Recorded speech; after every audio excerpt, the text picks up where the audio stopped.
A high wire spans across a great divide, nearly 50 feet above the ground, when the tightrope walker begins his work. Not a bead of sweat adorns his brow, not a trembling nerve unsteadies the beam in his grip. He traverses his narrow gauntlet of gravity, armed with a confidence that can only be forged by the combination of experience and the knowledge of a firmly secured safety net beneath him. Had his routine journey across the 20 feet of taut cable been a potentially fatal one, his nerves surely would have been compounded. Ironically, the unsteady nervousness from fear of a deathly failure may well have caused the very fall he dread.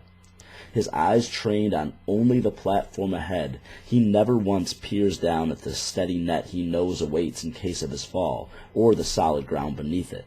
The sinew of his powerful calves refuses to relax until both his feet touch the landing, and the anxious crowd erupts in triumphant cheer.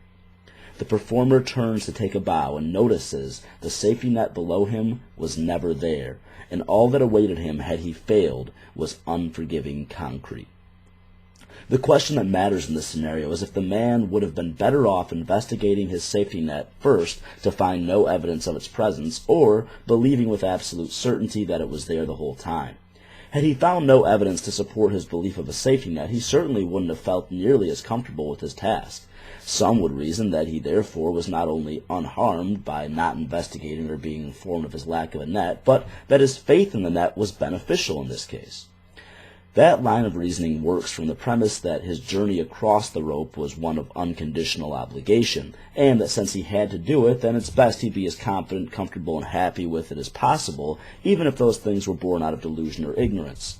More realistically, however, the man would have been under no such obligation. Had he fallen, it's likely he would have had more gratefulness for the opportunity to see that his confidence was unjustified than he would for discovering his confidence was false after his success.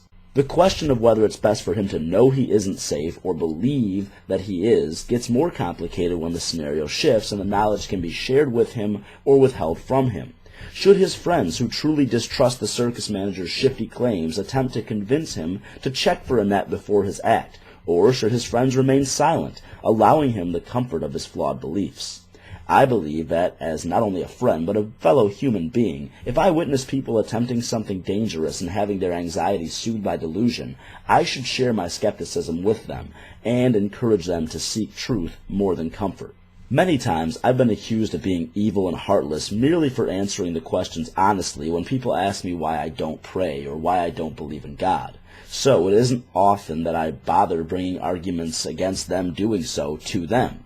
I don't walk into churches and tell the congregation they're wasting their time, and I don't go to funerals to explain the foolishness of families taking comfort in a belief that their deceased loved ones are in some better eternal paradise now.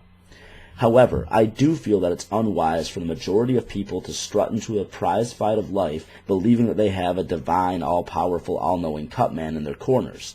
Convincing ourselves that we're safe when we're in danger or that we must be right when we could be wrong is counterproductive, regardless of how comfortable our faulty beliefs make us feel. That comfort informs our actions and dissipates the inhibitions that otherwise may prevent us from making unwise decisions.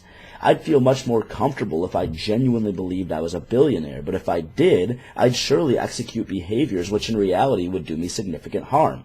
Likewise, a man who enlists in combat believing his God will protect him, or a battered wife who prays for guidance rather than calling protective services, may take comfort in their beliefs. Unfortunately for them, personal comfort doesn't substitute actual knowledge or action. It's not heartless to mention the absolute absence of the evidence that prayers to a personal God are in any way effective. It's not evil to explain the flaws in thinking of those who believe that the crafter of all existence walks in lockstep with all of their personal opinions, especially when they cite that belief as evidence. It's not unreasonable to suggest that people investigate their personal safety nets for all the high ropes in their lives, or to remind them of how suspect a circus manager would be to demand that they not investigate them. It isn't cruel, it's logical, and that's why, in the appropriate settings, I do it.